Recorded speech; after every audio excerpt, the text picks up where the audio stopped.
Hi everyone. आप सबका हमारे यूट्यूब चैनल पे स्वागत है। मैंने आप सबको एक पोल देकर पूछा था कि ज्योग्राफी का सीरीज शुरू किया जाए या ना किया जाए।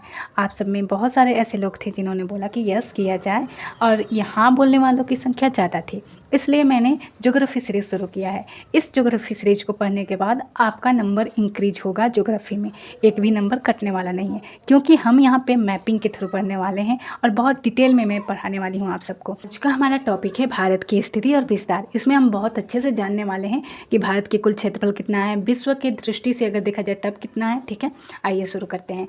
जैसे कि आप सबको पता होगा कि जो एशिया महाद्वीप है उसी का हिस्सा हमारा भारत है, और एशिया महाद्वीप के यह दक्षिण में स्थित है।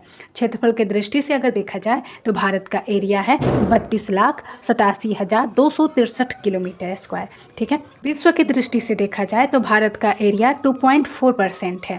पूरे विश्व में भारत का स्थान क्षेत्रफल के दृष्टि से 7वां स्थान आता है।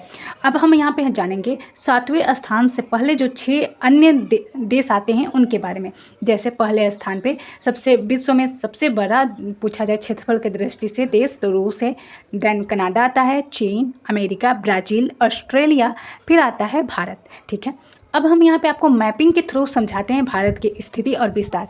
ये जो मैप आप समझ लेंगे ना तो आपको बहुत इजी हो जाएगा ज्योग्राफी समझना। जैसे कि आप ये मैप देख रहे हैं भारत का, ऊपर वाला भाग नॉर्थ होता है, नीचे का साउथ, ये हमारा वेस्ट है और ये हमारा ईस्ट है।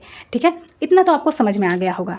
आइए जानते हैं भारत की मुख्य भूमि कहाँ से स्टार्ट होती है। भारत का मुख्य भूमि दक्षिण जो है वो कहाँ से स्टार्ट होता है, तो भारत की मुख्य भूमि दक्षिण आप यहाँ पे देख रहे हैं 8.4 से स्टार्ट होता है और ये नॉर्थ में 37 डिग्री 6 तक जाता है। ठीक है, वहीं अगर पूरब से पश्चिम का बात किया जाए तो 68 डिग्री 7 से स्टार्ट होकर 97 डिग्री 25 है। ठीक है, ये हमारी मुख्य भूमि का स्टार्टिंग पॉइंट है। अगर आपसे पूछ दिया जाए, दक्षिण में पूछ दे महाद्वीपों को लेकर हमारा स्टार्ट कहाँ से होता है भारत, तो वो होता है 6 डिग्री, यहाँ पे आप देख रहे हैं 6 डिग्री 45। ठीक है, यहाँ पे हमारा ग्रेट निकोबार पड़ता है जो कि सबसे दक्षिणतम बिंदु इंदिरा पॉइंट है।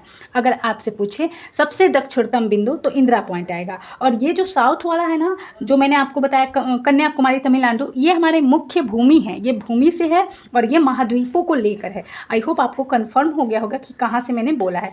8 डिग्री 4 बोला जाए तो मुख्य भूमि, और 6 डिग्री 45 बोला जाए तो ये महाद्वीपों को लेकर बोला जा रहा है। आई होप ये क्लियर हुआ होगा और आपने ये तो जान लिया कि नॉर्थ बिंदु को क्या कहते हैं, साउथ को क्या कहते हैं, और कहाँ से हमारा भारत स्टार्ट होता है। मुख्य भूमि से स्टार्ट होता है दक्षिण से तो 8 डिग्री 4 से, और नॉर्थ में जाता है 37 डिग्री 6 से। वहीं वेस्ट में ये 68 डिग्री 7 से स्टार्ट होता है और 97 डिग्री 25 ईस्ट तक जाता है। अगर आपसे पूछा जाए साउथ से लेकर नॉर्थ तक की लंबाई कितना है तो 32-14 किलोमीटर है, और ईस्ट अगर आप वेस्ट से ईस्ट जाते हैं तो इसकी लंबाई है 29-33 किलोमीटर।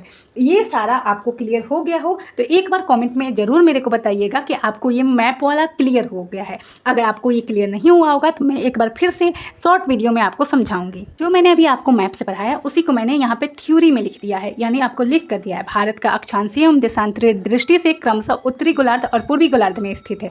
यानी अक्षांश और देशांतर रेखा से देखेंगे तो ये उत्तर पूर्व में हमारा भारत स्थित है। और मुख्य भूमि से दक्षिण से उत्तर, अभी आपको मैंने बताया था कि दक्षिण से उत्तर पूछेगा मुख्य भूमि से, तो 8 डिग्री 4 से लेकर 37 डिग्री 6, और पूरब से पश्चिम बोले 68 डिग्री 7 से लेकर 97 डिग्री 25 है देशांतर तक। ठीक है, अब हम यहाँ पे जानेंगे जो कर्क रेखा होता है वो कितने राज्यों से गुजरता है भारत के, तो यह 8 राज्यों से गुजरता है। जैसे कि आप देख रहे हैं गुजरात, राजस्थान, मध्य प्रदेश, छत्तीसगढ़, झारखंड, पश्चिम बंगाल, त्रिपुरा, मिजोरम। ठीक है, ये 8 राज्यों से गुजरता है। इसको मैं मैप से भी समझाऊंगी। और ये जो कर्क रेखा होता है वो कहाँ से है, तो देखिए ये 23.5 डिग्री है ना, ये जो रेखा आपको दिख रहा है ना, ये हमारा कर्क रेखा है।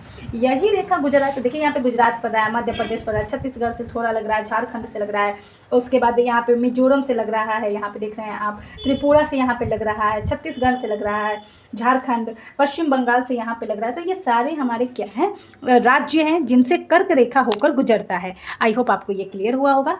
अगर आपको क्लियर नहीं हुआ होगा तो एक बार कमेंट में ज़रूर मेरे को बताइएगा। ठीक है, उसके बाद हम जानते हैं, देखिए ये जो झारखंड है ना, यहाँ पे झारखंड पड़ता है। झारखंड की राजधानी रांची जो है वो कर्क रेखा पर ही स्थित है।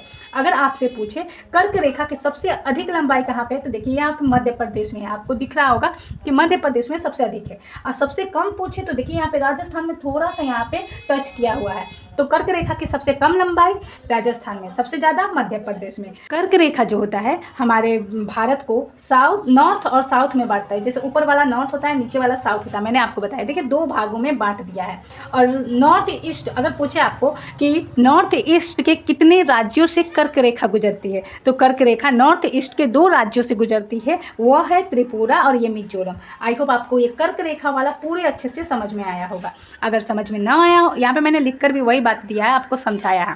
अगर समझ में ना आया हो तो कमेंट में बताइएगा। कल के वीडियो में हम और अच्छे से डिटेल में पढ़ेंगे। तब तक के लिए मेरे चैनल पे बने रहिए, और अगर आप नए व्यूअर हैं तो सब्सक्राइब तो अवश्य ही कर दीजिएगा, क्योंकि यहाँ पे आपको मिलता है एसएससी सीजीएल से रिलेटेड वीडियो। पीडीएफ के लिए आप हमारे साथ जुड़ सकते हैं टेलीग्राम पे। टेलीग्राम का लिंक आपको डिस्क्रिप्शन में मिल जाएगा। और अब आप हमारे साथ जुड़ सकते हैं इंस्टाग्राम पे भी। तो इंस्टाग्राम का आईडी है SSC विद सुप्रिया। अगर आपको कंप्लीट पीडीएफ चाहिए किसी भी सब्जेक्ट का तो आप हमें व्हाट्सअप कर सकते हैं। ठीक है, थैंक यू।